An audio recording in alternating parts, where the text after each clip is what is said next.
Hey guys, welcome back to the channel. Thank you so much for tuning in. I hope everyone is having a great day, late April. Let's get down to it. As you can see, the title of the description is $1 Million Real Estate Agent. And today I'm just going to be explaining from the book what I got and some key principles that hopefully you guys can take and use for your principles. So I wrote it down here. Let's get to it. So the first thing that I learned is, I've already been setting goals and I want to set bigger goals, but my mindset might not be wanting to push me there or be more realistic. But from the book, it definitely pushed me to set bigger goals. Think $1 million. So it's not just thinking that you're going to make $1 million. It's also the reasons why behind it.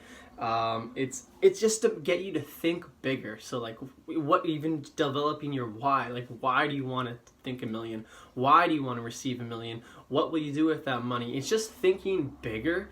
Instead of if you think, hey, I just want to make enough to pay my rent, my food, a couple of things on the side, it doesn't really motivate you, inspire you. So Gary Keller talks about how having these big goals pushes you on to keep on going, and to actually pursue bigger goals and dreams. So that was the last thing. I'll add to that is to have big models.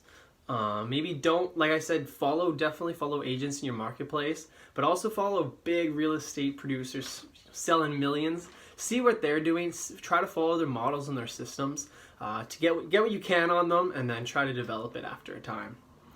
The second thing is, I'm sure you guys have heard of the 80-20 principle, also called the Pareto's principle, saying that 20% of your things you do produce 80% of the results. So in real estate, Gary Keller says there's 3 things that we should be focused on. The 3 L's of real estate are leads, listings, and leverage. I'll say it again: leads, listings, and leverage. So leads, Gary says that we should always be actively prospecting, going out there and creating your own business. You don't want to rely on my friend said that he wanted to move, or my mom's had a friend who might want to be moving. More of passive, people coming to you, which is great, accepted of course. But of course we want to be creating our own business and generating it all the time. He says you can't really rely on passive prospecting, because you don't know when you're going to get these leads, and it doesn't really create certainty for your business plan. Don't want to take too long, sorry about that. Listings is the second one. So instead of working with buyers, they say the bigger agents do work with sellers. For a big reason is a better way to control their time. Of course, like I said before in previous videos, time is huge for real estate agents, and you do get more of the bang out of your buck working with sellers with your time.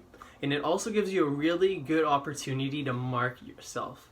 So let's say you get the house, you list it on the MLS or whatever your system you're on.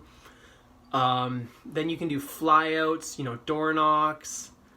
You host open houses, buyers come and talk to you. So from all of that marketing and sales as well, you should be able to produce one solid buyer for one listing. So you do get a lot more opportunity to work with more people and get more people into your database, more leads and things like that. So that was the second thing there. Third L in real estate is using leverage. So Gary talks about 3 ways we can use leverage. We can either hire someone using people to get us more time, have more productive systems, or lastly, having tools in place to use better use of our time. Gary says the first thing we should do is, the first hire we should get is an administrative assistant. Paperwork can be long, boring, and take a lot of our good energy that could be better used on getting listings in place, finding leads, things like that. Getting an administrative assistant, you can now delegate tasks down to them and save yourself more time. So that's the 3 L's in real estate. The third thing that I learned is, I just started working on a database.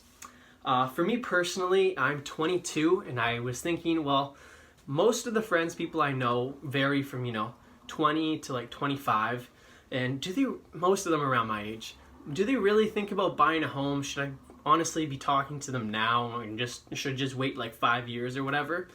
From the book, I've learned that you should definitely be in frequent contact with your database and people that you know.